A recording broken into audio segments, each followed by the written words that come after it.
সহিহ হাদিসের বর্ণনা, প্রতিদিন আমার রাসূলকে কষ্ট দিতেন, প্রতিদিন কাটা পুঁতে রাখতেন রাস্তার ভিতরে। রাসূল পা দিতেন, ব্যথা পেতেন, রক্ত ফিনকি দিয়ে বাহির হতো, বুড়ি খিটখিট করে হাসি দিতেন। আর রাসূল অন্তরে অন্তরে দোয়া করতেন, আল্লাহ এই বৃদ্ধা মহিলাকে তুমি কোরআনের ছায়াতলে কবুল করে নাও। আমরা হলে কি করতাম? সে আমাকে কাটা দিয়ে আঘাত দিয়েছে, আমি একটা বাঁশ দিয়া তার মাথায় বাড়ি দিয়া ফাটাইয়া দিতাম, ঠিক কিনা? অভ্যাস তো আমাদের এটাই, ধৈর্য নাই আমাদের। দ্বিতীয় দিন আবার কাটা দিলেন, আবার রাসূলের রক্ত প্রবাহিত হলো। তৃতীয় দিন আবার কাটা দিলেন, আবার রাসূল ব্যথা পেলেন। প্রতিদিন কাটা দেয়, প্রতিদিন রাসূল ব্যথা পায়, প্রতিদিন দোয়া করেন। একজনের কাছে বলেন তিনি কে? প্রতিদিন রাসূল দোয়া করেন, আলহামদুলিল্লাহ বলবেন। হঠাৎ করে রাসূল কোনো কাটা পেলেন না, কোনো কাটা নাই। আর রাস্তার মাঝখানে রাসূল পড়তে পারতেন আলহামদুলিল্লাহ, আর কোনো কাটা নাই। আলহামদুলিল্লাহ পড়াটা স্বাভাবিক ছিল, ঠিক না বেঠিক? কিন্তু রাসূল তা পড়লেন না। রাসূল মনে করলেন, সর্বনাশ, যে আমার রাস্তায় কাটা দেয়, মনে হয় লোকটা অসুস্থ, মনে হয় বিপদে পড়েছে। আল্লাহ সব বিপদ থেকে তুমি তাকে উদ্ধার করে দাও। কেমন ব্যক্তি ছিলেন আমার রাসূল, যে যত কষ্ট দিলেন তার জন্য দোয়া করলেন। সুবহানাল্লাহ বলেন। আজ কার বিপক্ষে তুমি কথা বলো? কার শানে তুমি কথা বলো? যার জন্য সারা পৃথিবীটা পাগল, তাকে নিয়ে কথা বললে যে মুমিন সে সহ্য করতে পারে না। আজকে রওজার পাশে এক মিনিট আপনি দাঁড়ানোর কোনো ক্ষমতা আপনার নাই, ঠিক কিনা? আপনি দাঁড়াবেন, হাজার হাজার লক্ষ লক্ষ মানুষ আপনার পিছনে ভিড় জমিয়ে আছে। কি জীবন গড়লেন তিনি, সারা ওয়ার্ল্ড যার জন্য আগে পাগল পাড়া। সুবহানাল্লাহ বলেন। সারা পৃথিবী যার জন্য পাগল পাড়া। বিশ্বনবীজি দেখলেন কাটা নাই, চলে গেলেন। তিনি খবর নিলেন, খবর নিয়ে দেখলেন যে ঘরের ভিতরে বৃদ্ধা মহিলা শুয়ে আছে, কোনো আওয়াজ নাই, কোনো আলাচালা নাই। রাসূল ভিতরে ঢুকলেন। বিশ্বনবীজি দেখলেন কয়েকদিনের থুফান ও কিছু কাপড় জমা। নিজ হাতে কাপড়গুলো তিনি নিজেই ধুয়ে দিলেন, লেড়ে দিলেন। এরপর বিশ্বনবীজি দেখলেন ঘরের ভিতরে অনেক কাঁচড়া। বিশ্বনবীজি ঝাড়ু দিলেন, দেখলেন খাবারের কোনো ব্যবস্থা নাই। তাজা তাজা কিছু ফলমূল খাবারের ব্যবস্থা করে রেখে চলে গেলেন। দ্বিতীয় দিন দেখলেন আবারও কোনো কাটা নাই। বিশ্বনবীজি মনে করলেন মনে হয় এখনো অসুস্থ। বিশ্বনবীজি যেইভাবে যা রেখে এসেছেন ঘরের ভিতরে এখনো ওই রকমই, এখনো বৃদ্ধা মহিলা সুস্থ হয় নাই। আবারও কিছু ফলমূল রাখলেন, ঝাড়ু দিলেন, খেদমত করলেন, চলে আসলেন। তৃতীয় দিন আবার যাওয়ার সময় ফলমূল নিয়ে গেলেন, রেখে দিলেন, ঘর ঝাড়ু দিচ্ছেন। বৃদ্ধা মহিলা বলছে, কে তুমি? সুবহানাল্লাহ বলবেন না? আমার প্রতিশোধ নেওয়ার জন্য মনে হয় তুমি এসেছো আমার ঘরে। আমার প্রতিশোধ নেওয়ার জন্য মনে হয় তুমি আমার ঘরের ভিতরে এসেছো। বলো তুমি কে? বিশ্বনবীজি বললেন, মা 3 দিন যাবত যেই নতুন নতুন ফল আপনার বিছানার পাশে রেখে গিয়েছে সেইটাই হলো এতিম মুহাম্মদ। মা, আমি প্রতিশোধ নিতে আসি নাই। 3 দিন পর্যন্ত আপনার ঘর যে ঝাড়ু দেয় সেইটা হলো এতিম মুহাম্মদ। মা, প্রতিশোধ নেওয়ার জন্য আসি নাই, এসেছি আপনার খেদমত করার জন্য। মা, চলে যাচ্ছে। মা, বিছন থেকে মহিলা ডাক দিয়ে বললেন, বাবা, যাকে 1 মাস যাবত কাঁটা পুঁতে পুঁতে কষ্ট দিয়েছি, কষ্ট দেওয়ার পরে যার কলিজায় আমার প্রতি ভালোবাসা থাকে, তাকে ছেড়ে আমি যেতে পারবো না। লা ইলাহা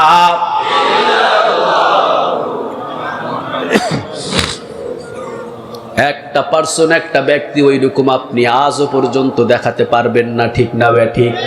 নাই, আমরা তাকেই অনুসরণ করি, আমার রাসূলকে। যারা অনুসরণ করে তারা পৃথিবীর শ্রেষ্ঠ সন্তান। রাসূলের আদর্শ নাই, সে কখনো শ্রেষ্ঠ সন্তান হতে পারে না, ঠিক কিনা? আমরা যারা এখানে এসেছি সবাই আমরা আমাদের রাসূলের জীবনীটাকে ফলো করব, রাজি আছেন সবাই? আল্লাহ তুমি সবাইরে কবুল করো, আর জোরে বলেন আমিন। বিশ্বনবীর সামনে দিয়ে কেউ ভারী একটা বোঝা মাথায় করে নিয়ে যেতে পারতেন না, সুবহানাল্লাহ বলবেন না? বিশ্বনবী যে রাস্তা দিয়ে হাঁটতেন, কোন ইহুদি যদি মাথায় করে ভারী বোঝা নিয়ে যেত, রাসূল ওইটা নিচের মাথায় নিয়ে নিতেন। আপনি কয়দিন নিছেন? আপনি তো উল্টা নিজের বাজারটা অন্যের কাঁধে চাপায়া দেন, ঠিক কিনা? আমাদের অভ্যাস হলো আমার বোঝা আরেকজনের কাতারে চাপায়া দিই আমরা। একটা ব্লেজার হাতে, একটা ব্লেজার, চেয়ারম্যান সাহেব হাঁটছে, ব্লেজারটা হাতে নিয়ে হাঁটতে পারে না, চকিদারের কাঁধে চাপায়া দেয়, ঠিক কিনা? চকিদারকে মানুষই মনে করে না। আহা, রাসূল নিজে জীবন গড়তেন, কোন ধরনের কোনো সঙ্গী রাখতেন না, সুবহানাল্লাহ বলেন। চারজন খলিফা তারাও কোনো সঙ্গী রাখতেন না। বিশ্বনবীজি যখনই দেখতেন কেউ মাথায় করে ভারী বোঝা নিয়ে যায়, রাসূল ওই বোঝাটা নিজের মাথায় নিয়ে নিতেন, সুবহানাল্লাহ বলবেন না? নিজের মাথায় নিয়ে নিতেন। নিজের মাথায় ভারী বোঝা নিয়ে বিশ্বনবীজি বলতেন, কোথায় যাবেন? যেখানেই যাবেন আমি সেখানে আপনাকে পৌঁছে দিয়ে আসব, বিনিময় একটা টাকা আমাকে দেওয়া লাগবে না। ভালোবাসা দিয়ে সারা ওয়ার্ল্ড মানুষকে পাগল বানিয়ে ফেলেছে, আলহামদুলিল্লাহ বলেন। আপনি মারা যাওয়ার পর আপনার কথা মানুষ স্মরণ করবে, ঠিক কিনা? আর আপনি যদি ব্যক্তি হিসাবে খারাপ হন, দুনিয়া থেকে বিদায় নেওয়ার পর সবাই বলবে জানোয়ারটা মারা যাওয়াতে আলহামদুলিল্লাহ। আর আপনি ভালো মানুষ হয়ে মারা যাবেন, দোয়া হাত তুলে করা লাগে না, অটোমেটিক অন্তর থেকে দোয়া আসে, সুবহানাল্লাহ বলবেন না? বিশ্বনবীজি বসে আছেন, বৃদ্ধা এক মহিলা কয়েকটা বোঝা মাথার উপরে নিয়ে, কাঁধের উপরে নিয়ে হাঁটতে পারে না। রাসূল চলে গেলেন সামনে। সামনে যাওয়ার পর রাসূল বললেন, মা এতগুলো বোঝা নিয়ে আপনি কোথায় রওনা দিয়েছেন?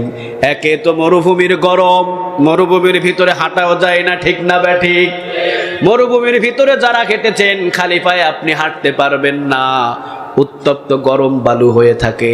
বিশ্বনবীজি বলছেন, মা মাথার উপরে আপনার এত ভারী বোঝা, কাঁধের উপরে এত ভারী বোঝা, সব ভারী বোঝা নিয়ে আপনি কোথায় রওনা দিয়েছেন?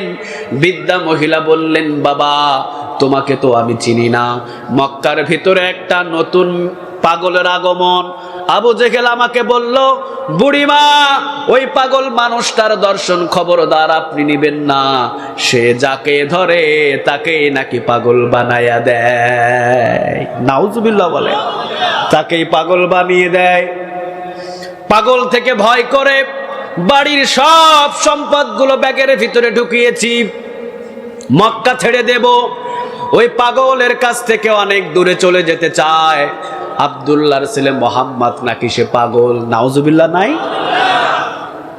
পাগলের কাছে যেতে চাই না, আমি দূর একটা দেশের ভিতরে চলে যেতে চাই। বিশ্বনবীজি নিজের পরিচয়টা দিলেন না। বিশ্বনবীজি নিজের পরিচয় না দিয়ে বললেন, মা আপনার যত বোঝা আছে সব বোঝাগুলো আমার কাঁধে তুলে দেন, আপনি যত দূর পর্যন্ত যাবেন তত দূর পর্যন্ত আমি বোঝাগুলো বহন করে দেব। মহিলা বললেন, না বাবা কোনো টাকা নাই। বিশ্বনবীজি বললেন, মা টাকা লাগবে না, পৃথিবীর সব বোঝা বহন করার জন্য আল্লাহ আমাকে দুনিয়াতে প্রেরিত করেছে।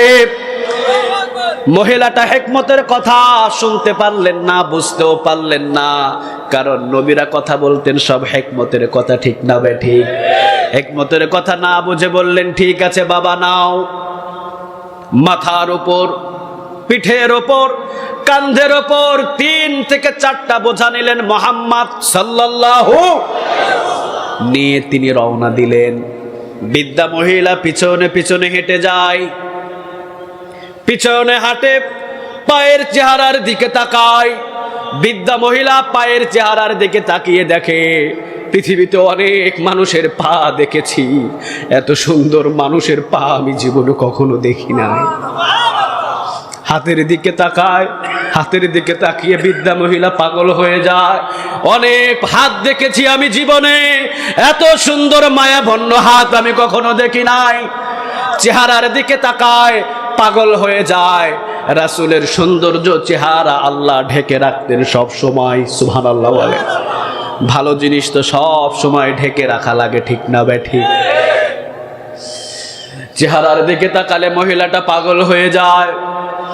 হাঁটার কোয়ালিটি দেখে বৃদ্ধা মহিলা পাগল হয়ে যায়। চিন্তা করে কে এই মানুষ? চলে গেলেন এক দেশ থেকে আর এক দেশের প্রান্তে, বর্ডারের সীমান্তে। বলছেন, মা আপনি দেশ ত্যাগ করবেন, মক্কা ছাড়বেন। এখান থেকে মক্কার সীমানা শেষ, ওইটা অনেক দেশ, ওই দেশের ভিতরে যদি আপনি চলে যান মা, এখান থেকে বোঝাটা আপনি নিয়ে যান। বোঝা দিয়ে দিলেন, বিশ্ব নবীজি রওনা দিলেন। বৃদ্ধা মহিলা ডাক দিয়ে বলছে, বাবা তোমার পরিচয়টা কি? রাসূল বললেন, মা যেই পাগল মুহাম্মাদের জন্য আপনি মক্কা ছেড়েছেন, ওই পাগল মুহাম্মদ আপনার সামনে দাঁড়ানো, আপনার সামনে দাঁড়িয়ে আছে। ওই পাগল মুহাম্মদ যার জন্য আপনি মক্কা ছেড়েছেন। বৃদ্ধা মহিলা অবাক হয়ে গেলেন। এই চেহারা পাগলের চেহারা হতে পারে না, এই ভালো কাজ পাগলের হতে পারে না। পাগল কখনো এত ভালো কাজ করতে পারে না। যে মানুষের বোঝা নিজের কাঁধে করে বহন করে, তার সাথে আমি থাকতে চাইলাম। ইলাহা মুহাম্মাদুর রাসূলুল্লাহ সাল্লাল্লাহু। রাসূল জীবনে কোনোদিন একটা খারাপ কাজ করেন নাই। সুবহানাল্লাহ বলে। আপনি আমার রাসূলকে অনুসরণ করবেন, সোজা জান্নাতে পৌঁছায়া দিবে কে? আরো জোরে বলেন। এই জন্যই তো আল্লাহ বললেন, কুল হে নবী আপনি বলেন, ইন কুনতুম তুহিব্বুন আল্লাহ, যারা আমি আল্লাহকে ভালোবাসতে চাই, ফাত্তাবিউনি, তারা যেন আপনাকে অনুসরণ করে। সুবহানাল্লাহ বলবেন না? রাসূলের জীবনী যদি আপনি পড়েন অবাক হয়ে যাবেন। কিন্তু রাসূলের জীবনী তো আমাদের জানা নাই। জানা আছে সালমান খানের জীবনী, ঠিক কিনা? অমিতাভ বচ্চনের জীবনী, অপু বিশ্বাসের জীবনী, পরিমণির জীবনী, ঠিক কিনা? যে মাঝে মাঝে সালোয়ার কামিজ আবার মাঝে মাঝে লুঙ্গি ডান্স দেয়। কথা কন না কেন? দেখি নাই বলতো তোমাদের মুখ থেকেই তো শোনা যায়।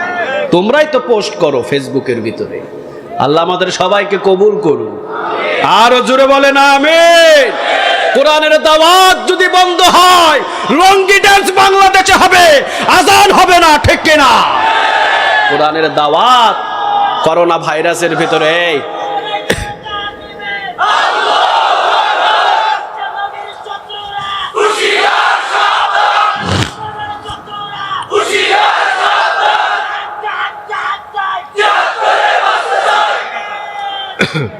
আল্লাহ তুমি কবুল করো।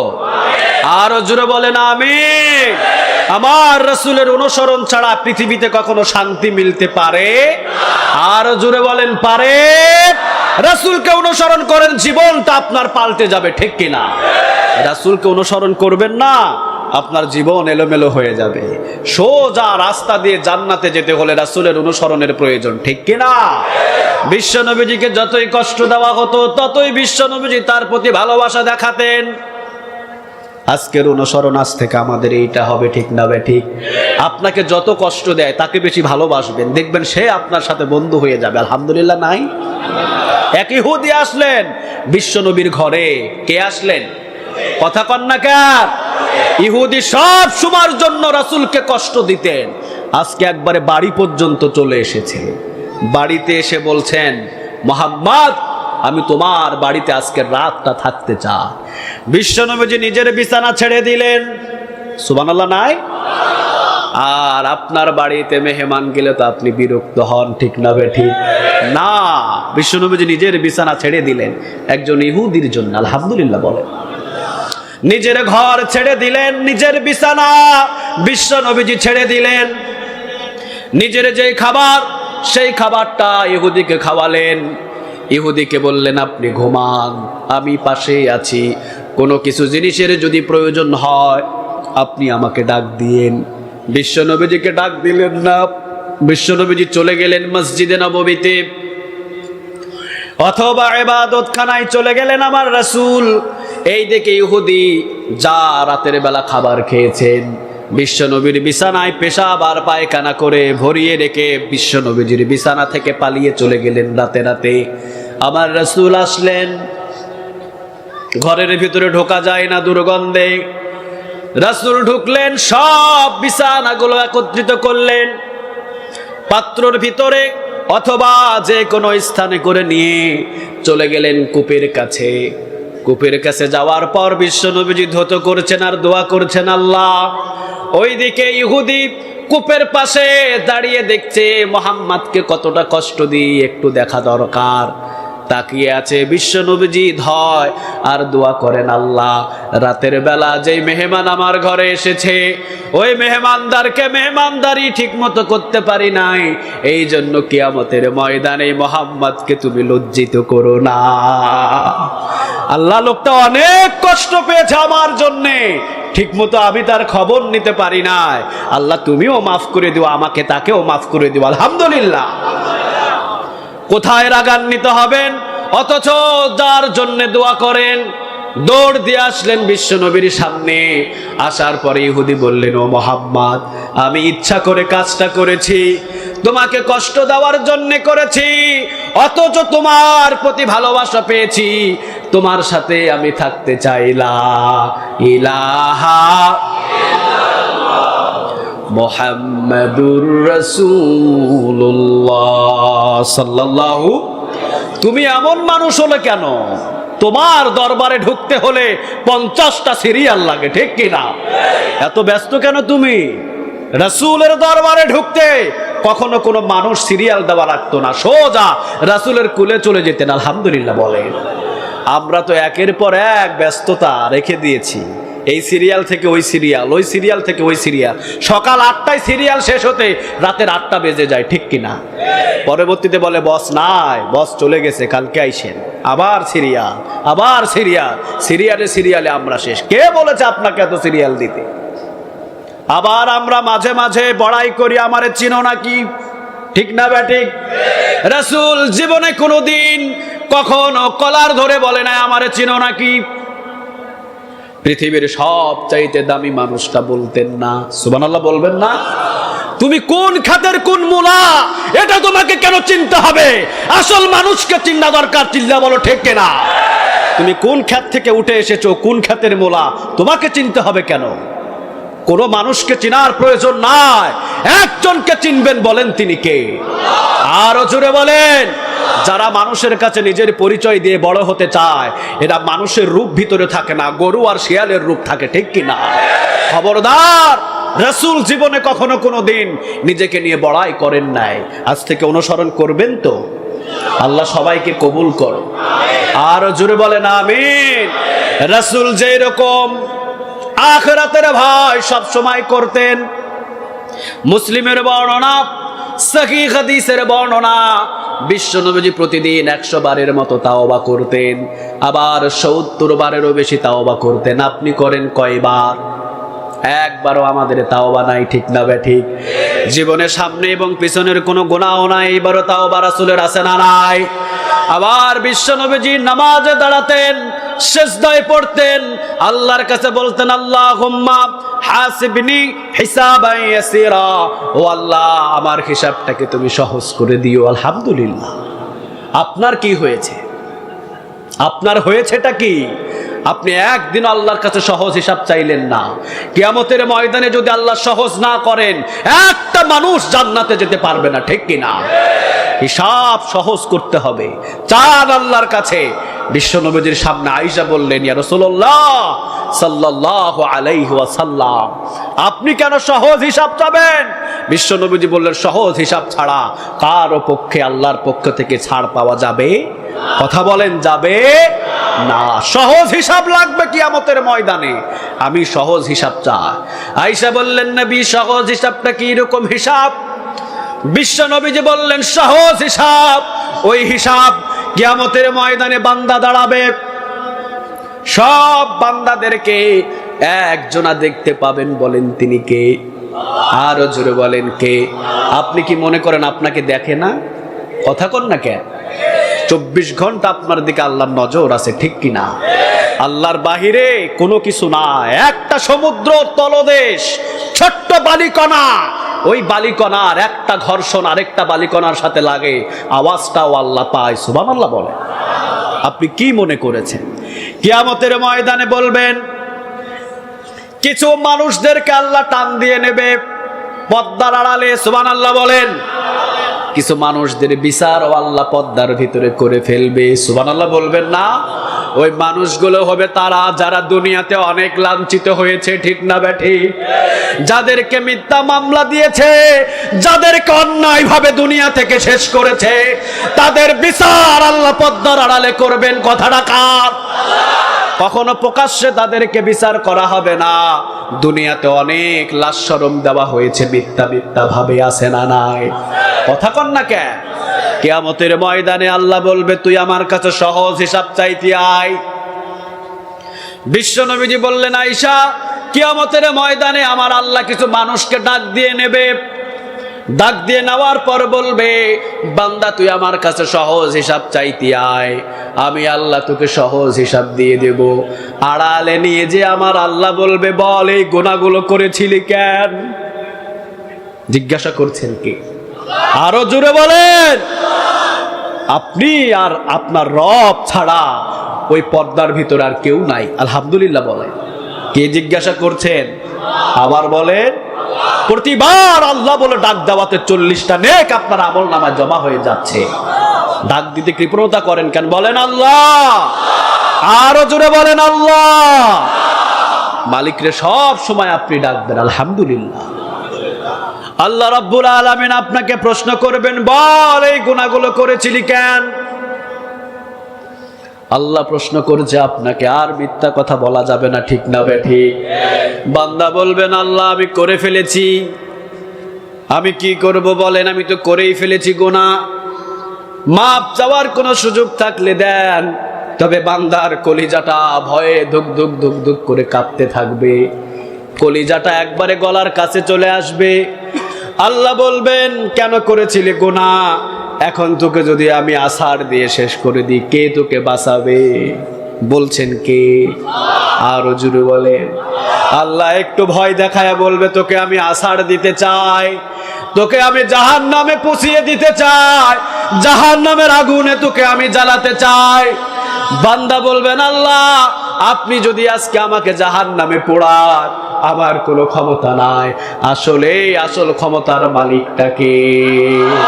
আপনি তো সব ক্ষমতার মালিক। আপনি যদি পোড়ায় ফেলেন আমারে, আমার কিছু করার নাই। ভয় ভীতিতে বান্দা নত হয়ে যাবে। আল্লাহ বলবেন বান্দা দুনিয়াতে থাকতে সহজ হিসাব চাইতি তুই আমার কাছে, যা আজকে আমি তোর সব গুনাহ মাফ করে দিলাম, যা আমার জান্নাতে চলে যা। সহজ হিসাব বলে এইটা। আলহামদুলিল্লাহ বলেন। কয়দিন চেয়েছেন আল্লাহর কাছে? রাসূল সব সময় বলতেন আল্লাহুম্মা হাসিবনি হিসাবান ইয়াসীর। আলহামদুলিল্লাহ বলেন। রাসূলকে আঘাত করলে রাসূল তার জন্য দোয়া করতেন। পানি উঠানোর জন্য রাসূল নিজে কাজ নিয়েছেন। সুবহানাল্লাহ বলেন। কুয়া থেকে পানি উঠে খেজুর বাগানে দিতে হবে, কাজটাও আমার রাসূল নিলেন। কাজটা আমার রাসূল করলেন। কূপ থেকে পানি উঠাবেন, কূপ থেকে পানি উঠানোর সময় যেই চামড়ার বালতি ছিল বালতিটা নিচে পড়ে গেলেন। একটা কাফের এসে বিশ্ব নবীজির গালে একটা থাপ্পড় দিলেন। জুড়ে বলেন কয়টা? একটা থাপ্পড় দিয়ে দিলেন। আমার বলতেও কেমন লাগে। বিশ্ব নবীজি হাত ধরে ফেললেন। হাত ধরে বললেন আপনার হাতে মনে হয় অনেক ব্যথা লেগেছে, আপনি আমারে মাফ করে দিয়েন। কেমন রাসূল ছিলেন তিনি। চলে গেলেন আমার রাসূল। 5 দিন পর্যন্ত এই কাফের রাস্তায় ঘোরাঘুরি করেছে, আমার রাসূলের আর দেখা পায় না। কিরে কি মানুষ এইটা? থাপ্পড় দিলাম আমি, আমার হাতে ব্যথা পেয়েছি, সে আমার হাতটাকেই মালিশ করে দেয়। 5 দিন পর্যন্ত খুঁজলেন। 5 দিন পর পেয়ে গেলেন আমার রাসূলের দরবারে। খবর নিলেন ইনি কে? সবাই বললেন ইনি মুহাম্মদ। কেমন মুহাম্মদ? যার ঘরের ভিতরে আরশ থেকে আল্লাহ কোরআন নাজিল করে দেন। কেমন মানুষ তিনি, সবচাইতে বিশ্বাসী মানুষ। কেমন তার পরিচয়, কুরাইশ বংশের দামি মানুষ ছিলেন তিনি। জীবনে কোনোদিন কোনো অহংকার করে নাই, কোনো মানুষকে কষ্ট দেয় নাই। দৌড় দিয়ে রাসূলকে জড়িয়ে ধরলে, রাসূলকে জড়িয়ে ধরে যেই গালে থাপ্পড় মেরেছিলেন ওই গালে চুমা দিয়ে বললেন, লা ইলাহা ইল্লাল্লাহু মুহাম্মাদুর রাসূলুল্লাহ সাল্লাল্লাহু। কার পিছনে আপনি ঘুরেন? কার পিছনে আপনি ঘুরেন? কাকে নেতা বানাইছেন যে গোসলের ফরজটাও জানে না, ঠিক কিনা? কার পিছনে ঘুরেন? ইয়াউমা নাদউ কুল্লু নাসিহিম বিইমামিহিম। নেতা সহকারে কিয়ামতের ময়দানে উঠাবে কে? আরো জোরে বলেন। আমার বাসা তো রাজশাহীতে। রাজশাহীতে আমার একটা সবচাইতে কাছের মানুষ, একেবারে আমার দাদা বলে যাকে আমি ডাকি, বড় একটা নেতা তিনি। আমি একটা প্রোগ্রামে গেলাম, দেখলাম উনিই হলেন ওই প্রোগ্রামের সভাপতি। খাইতে খাইতে টেবিলে বললাম, দাদা আপনি তো দীর্ঘদিন নেতাগিরি করেছেন, হাজার হাজার মানুষ আপনার সামনে আর পিছনে। আচ্ছা বলেন তো দেখি দাদা, গোসলের ফরজ কয়টা? কয় বেটা নাতি শরম দেশ আমারে না। আমি বললাম শরম নয়, এতদিন গোসলের ফরজ কয়টা যদি না জানেন, কিয়ামতের ময়দানে জবাব নিবে একজন, বলেন তিনি কে? বলেন। উনি বললেন আমারে শরম দিস না। আমি বললাম ঘরের ভিতরে কেউ নাই, আমি আর আপনি বলেন। প্রায় 25 বছর তিনি নেতাগিরি করছেন। প্রশ্ন করলাম, দাদা আজকে বলতেই হবে। উনি বললেন গোসলের ফরজ 3টা। আসলেই তো গোসলের ফরজ কয়টা? কথা কন না কেন? আসলেই তো গোসলের ফরজ 3টা। আমি বললাম আলহামদুলিল্লাহ। বলেন দাদা 3টা গোসলের ফরজ কি কি? তিনি বললেন সাবান, পানি আর গামছা। আমি কইলাম সর্বনাশ, এই গোসলের ফরজ আপনি পাইলেন কই? কই বেটা তুই সাবান ছাড়া গোসল করতে পারবি নাকি? তুই গামছা ছাড়া মুছতে পারবি নাকি? পানি ছাড়া গোসল হবে নাকি? আমি যুক্তি করে যুক্তি দিয়ে বলে দিছি সাবান, গামছা আর পানি, এটাই হলো গোসলের ফরজ।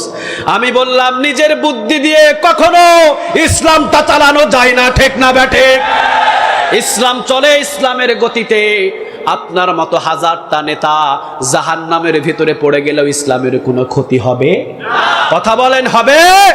আপনার মতো মানুষ যদি জাহান্নামে জ্বলে ইসলামের কোনো ক্ষতি হবে না, ঠিক কিনা? ইসলাম আপনার কাছে কোনো দায়ভার নয়। কোরআন আপনার কাছে হাত পাতায় না। মনে রাখবেন, ইসলাম ইসলামের গতিতে চলে। ইসলাম কারো কাছে হাত পাতায় না, বরং আমরা সবাই ইসলামের কাছে ঠেকা আছি, ঠিক কিনা? আল্লাহর ইসলাম কখনো মানুষের দ্বারা দ্বারে ঘোরে না। ইসলাম ইসলামের জায়গায় থাকবে। আপনি ইসলাম মানবেন তো আপনি ছাড় পাবেন, আপনি ইসলাম মানবেন না আপনার ক্ষতি হবে, ইসলামের কোনো ক্ষতি হবে না, ঠিক কিনা? আল্লাহ সবাইকে সহি বুঝ দান করো। আরো জোরে বলেন আমিন। বিশ্ব নবীজি কিয়ামতের ভয় দেখাতেন সমস্ত সাহাবীদেরকে। রাসূলকে অনুসরণ করবেন, পুরা জিন্দেগিটা পরিবর্তন হয়ে যাবে, ঠিক না ঠিক?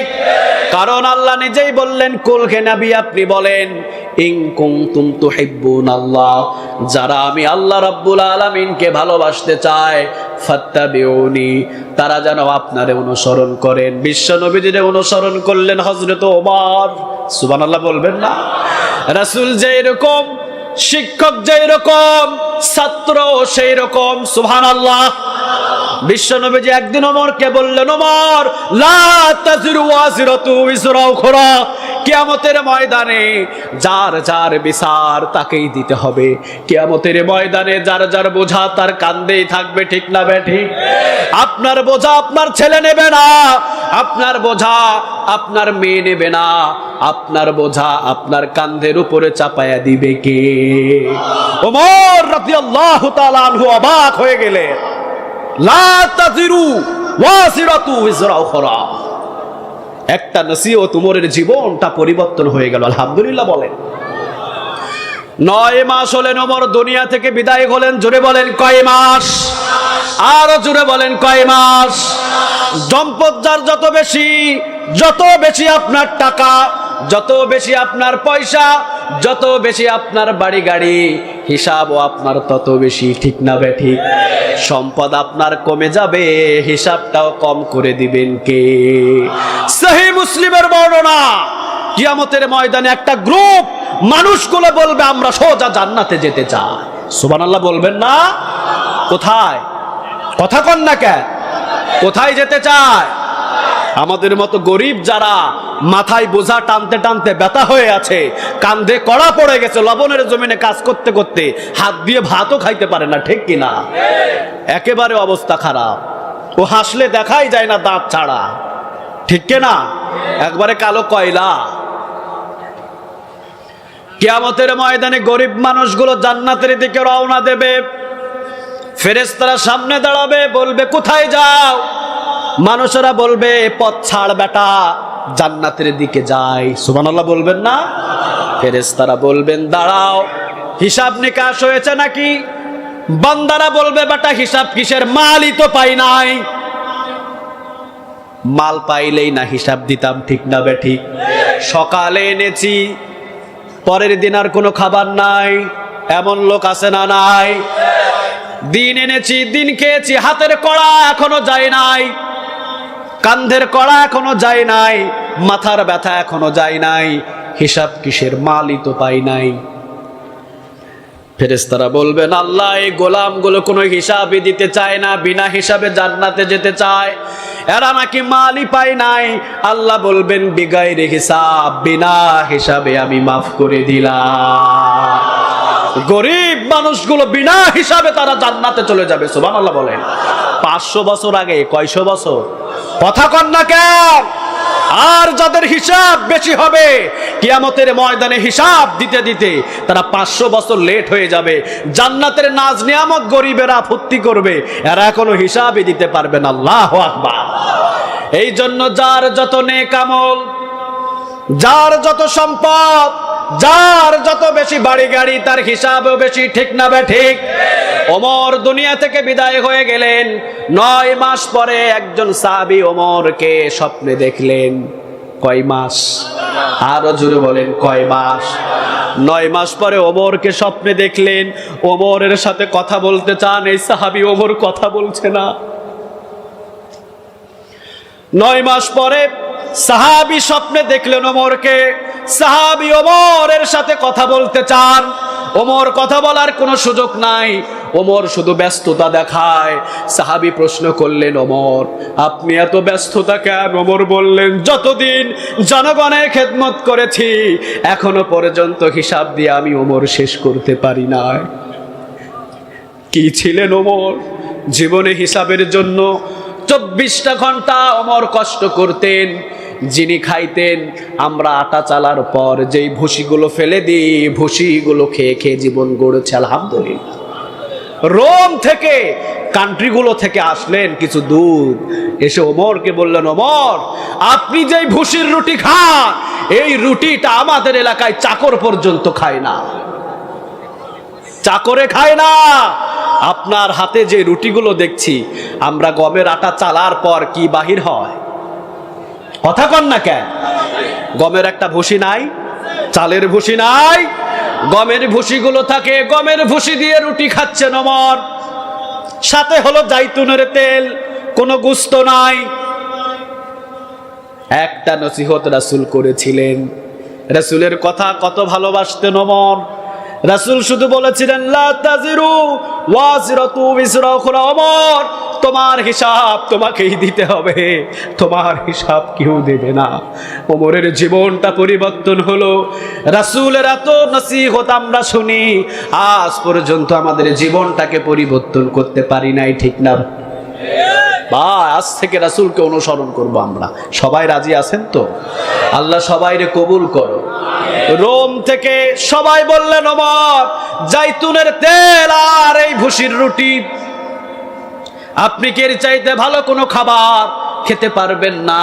ইচ্ছা করলে তো আপনি অনেক ভালো খাবার খেতে পারেন, আপনি হলেন রাষ্ট্রপ্রধান। ওমর বললেন লা তাসিরু ওয়াজিরাতু বিজরা উখরা।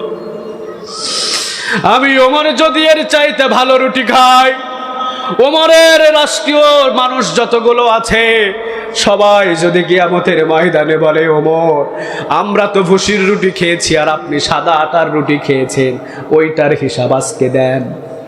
কিয়ামতের ময়দানে যদি আমি দাঁড়াই আর মানুষগুলো দাঁড়ায়, কোনো হিসাবে ওমর দিতে পারবে না। এই জন্য আমার প্রায় 12.5 লক্ষ বর্গ মাইলের যত মানুষ আছে, যেই দিন ভালো আটার রুটি আর যেই দিন ছাগলের গোশত দিয়ে সবাই খেতে পারবে, সেই দিনে ওমর গোশত রুটি খাওয়া শুরু করবে। আলহামদুলিল্লাহ বলেন। আখিরাতের ভয় যার ভিতরে নাই সে কখনো তাকওয়াবান হতে পারে না, ঠিক কিনা? একটা মসজিদের ইমাম আপনি নিযুক্ত করবেন, মাথা থেকে পা পর্যন্ত দেখে। আর এলাকার একটা চেয়ারম্যান বানাবেন যার হাতে শত শত হাজার হাজার মানুষের আমানতের টাকা আসবে, ওইটাকে ভালো যাচাই করা দরকার, ঠিক কিনা? কয়দিন করেছেন আপনি? কয়দিন করেছেন? এই জন্যই তো আমাদের রাস্তাঘাটের এই অবস্থা। কথা কন না কেন?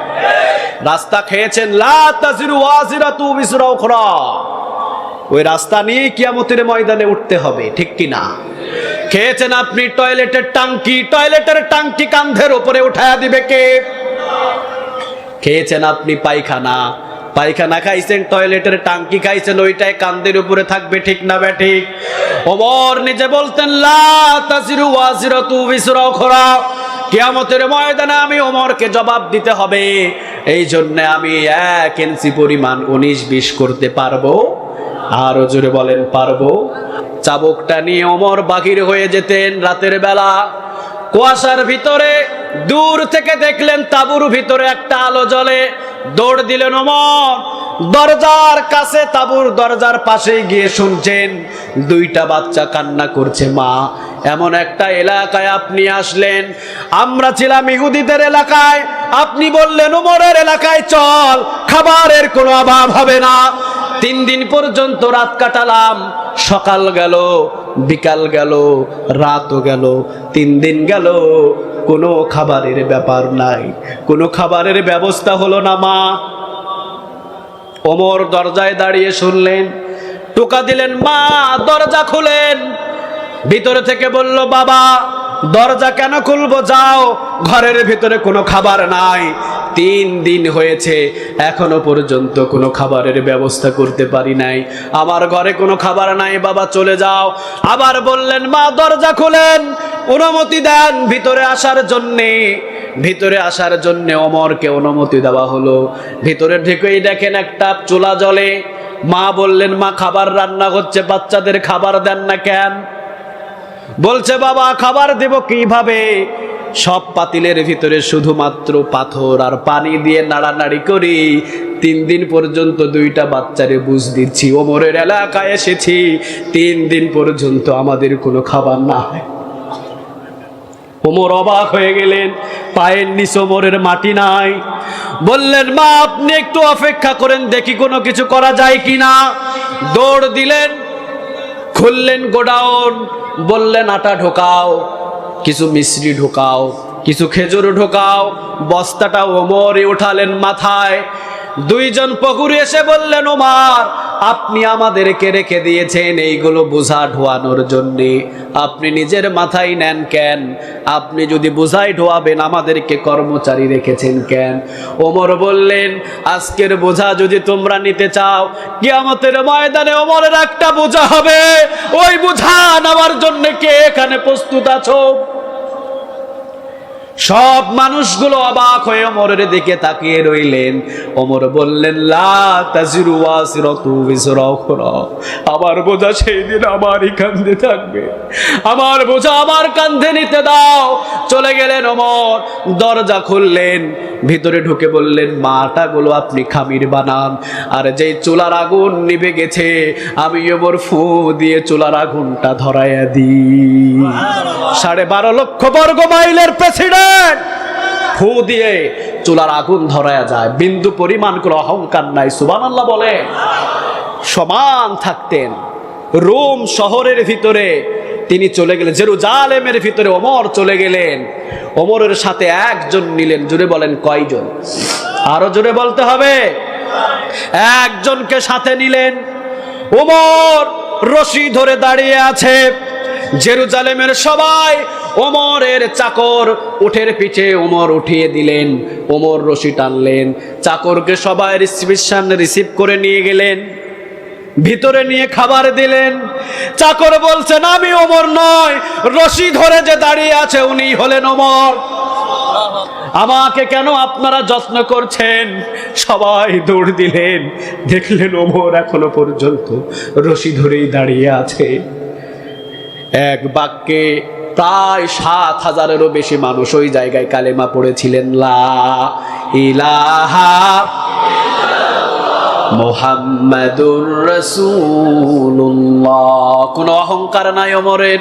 ফু দিয়ে এবারে চুলা ধরায়, চুলা ধরানো হলো, রুটি শেষ হলো। ওমর বললেন মা আপনি খান, আমি যদি আপনি অনুমতি দেন আমার 2টা ভাইরে আমি জাগাতে পারি। মা বললেন বাবা জাগাও। 2 জনকে 2 অরুর উপরে বসালেন। ওমর রুটি ছিঁড়ে দেয়, একই সাথে 2টা মুখ আসে। রুটি ছিঁড়ে দেয় একবার, 2টা মুখ এসে কাড়াকাড়ি করে খাবারের জন্যে। ওমর দেখে সহ্য করতে পারলেন না। ওমর খাইয়ে দিয়ে বাচ্চাগুলোর পেট যখন ভরেছে, বাচ্চাগুলো হাসে আর ওমর বসে বসে কান্দে। বাচ্চাগুলো হাসে, ওমর বসে বসে কান্দে। মা বললেন তোমাকে কি চোখে দেখে না? ওই বেটা ওমরকে কেন খলিফা বানিয়েছে? তোমার মতো খলিফা এই মদিনার জমিনের ভিতরে প্রয়োজন, তোমাকে কি মানুষ চোখে দেখে না? ওই বেটা ওমরের কথা বলো না। 3 দিন পর্যন্ত রইলাম এখানে, একটা দিন খবর নাই। ওমর নিজের পরিচয় দিলেন না। ওমর বললেন মা আগামীকাল আপনি যায়েন ওমরের দরবারে, ওমরের ভালো বন্ধু মানুষ আমি, নিজের পরিচয় গোপন রাখলেন। আমি ওমরের অনেক কাছের বন্ধু মানুষ, আপনি ওই দরবারে গেলে আমাকে দেখতে পাবেন। চলে গেলেন মহিলা, 2টা বাচ্চা 2 হাতে ধরে চলে গেলেন। সকালবেলা সাহাবীকে বললেন বলো তো ওমরের সবচাইতে বন্ধুকে, সবচাইতে কাছের বন্ধুকে? সাহাবীরা বললেন সব ওমরের বন্ধু সহ সবাই মসজিদে নববীতে, সব মসজিদে নববীর ভিতরে বসে আছে। চলে গেলেন মহিলা, জানালার উকি দিয়ে একটু উকি মারলেন, দেখলেন সিংহর মতো মানুষ বসে আছেন। তিনি বললেন ওই যে যিনি সিংহের মতো মানুষ বসে আছে ওই মানুষটাকেই তো আমি খুঁজেছি। সবাই বললেন যাকে খুঁজেছেন উনি তো হলেন হযরতে ওমর। মহিলাটা অবাক হয়ে গেলেন, সর্বনাশ, কালকে রাতের বেলায় যার বিরুদ্ধে কথা বলেছি, যাকে বলেছি ওমরকে যদি না প্রেসিডেন্ট বানানো হতো ভালো হতো। ভয়ে মহিলা 2টা বাচ্চা নিয়ে মারলেন দৌড়। পিছন থেকে ওমর দেখতে পেলেন, ওমর দৌড় দিয়ে সামনে দাঁড়িয়ে বলছেন মা 2 দিনের জন্য ওমরকে কিয়ামতের ময়দানে আসামি বানায়ো না। 3 দিন খাবার পোষাতে পারি নাই, এই জন্য কিয়ামতের ময়দানে ওমরের জন্য বিরুদ্ধে নালিশ করিও না মা। মা তুমি মাফ করে দাও। লা তাজিরু ওয়াজিরাতু বিজরা উখরা, আমার বিরুদ্ধে যদি আপনি নালিশ করেন ওইটা আমার কাঁধের উপর আল্লাহ চাপিয়ে দেবে, আমি রেহাই পাবো না। মা আপনি 3 দিনের জন্য ওমরকে মাফ করে দেন, এখন থেকে প্রতি মাসে ওমর নিজের কাঁধে করে আপনার ঘরে খাবার পৌঁছিয়ে দেবে। কারে বলে নেতা? আখিরাতের ভয় যার ভিতরে নাই সে কখনো নেতার উপযুক্ত থাকে না, ঠিক না? আগে নামাজি হতে হবে, কোরআন শিখতে হবে, নামাজি হতে হবে, কোরআন শিখতে হবে। রাসূলের আদর্শ ছাড়া কখনো নেতা হওয়া যায় না। আজকে আমরা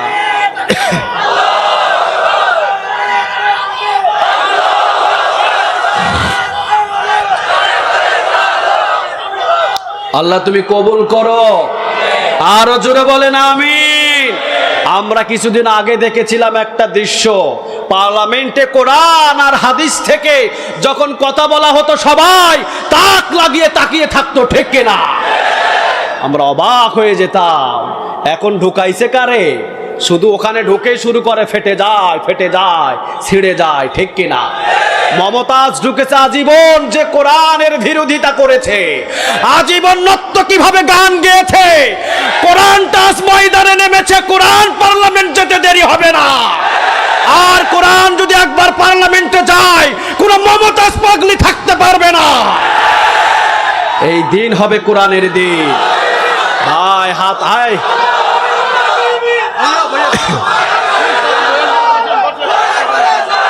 আল্লাহ তুমি কবুল করো। আর জোরে বলেন আমিন। আমরা সবাই দুর্বল কয়েকটা জায়গায়, ঠিক কিনা? আমাকে গালি দাও, নো প্রবলেম, কোনো সমস্যা নাই। আমার রাসূলকে নিয়ে গালি দিবা, জিহ্বাটাকে টেনে ছেড়ে ফেলা হবে। আমার কোরআনকে নিয়ে কথা বলবা, বাংলার জমিনে থাকতে পারবা না।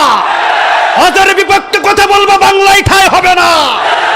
আমরা বলি তোমরা পুলিশ পাহারা দিয়ে, টকশোর ভিতরে র‍্যাব পাহারা দিয়ে উল্টা পাল্টা কথা বলো, কথাগুলো পেকুয়ার জমিনে এসে বল, পিঠের চামড়া নিয়ে ঢাকা শহর যাইতে পারবি না।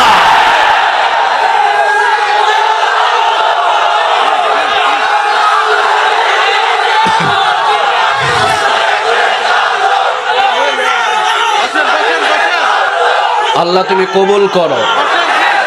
আরো জোরে বলেন আমিন। রাসূলের আদর্শ নিয়ে ছোট্ট একটা আয়াত থেকে যতটুকু আমরা কথা বলেছি, আল্লাহ আমাদের সবাইকে কবুল করুক। রাসূলকে অনুসরণ করার তৌফিক দান করুক।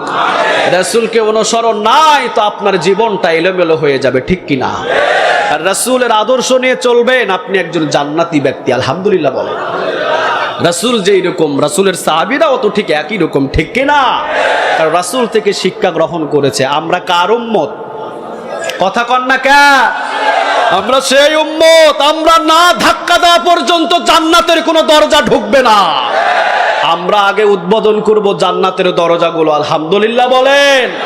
যে রাসূলের জন্য এত সম্মান, রাসূলকে গালি দিলে তো আমরা সহ্য করতে পারি না। রাসূলকে ছাগল মোহাম্মদ বললে তো আমরা সহ্য করতে পারি না। আমরা যদি উম্মত হয়েই থাকি, আমার বাবাকে যদি পেকুয়ার ওই চত্বরের ভিতরে মারধর করে সন্তান যদি প্রতিষ্ঠিত হই, আর আমি যদি সন্তান ভালো হই, আমার বাবাকে মারধর করছে পেকুয়ার চত্বরে, আমি কখনো ঘরে শুয়ে থাকতে পারবো না, ঠিক কিনা? যারা আমার রাসূলকে গালি দেয় তাদের বিরুদ্ধে আন্দোলন যারা করে না, বাংলার জমিনের ভিতরে রাসূলের মোহাম্মদ তাদের ভিতরে না। রাসূলকে গালি দিলে তো কলিজায় আগুন ধরে যাওয়ার কথা, ঠিক কিনা? আল্লাহ আমাদের সবাইকে তুমি কবুল করো।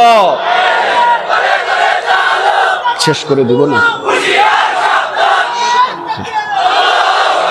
আল্লাহ আমাদের সবাইকে কবুল করুক, আমিন। মাগরিবের নামাজের জন্য সবাই প্রস্তুতি নি। ওয়াখিরে দাওয়ানা আনিল হামদুলিল্লাহি রাব্বিল আলামিন। আসসালামু আলাইকুম ওয়া রাহমাতুল্লাহ। আলোর পথে 24 24 ঘন্টা শুধু ইসলাম প্রচার।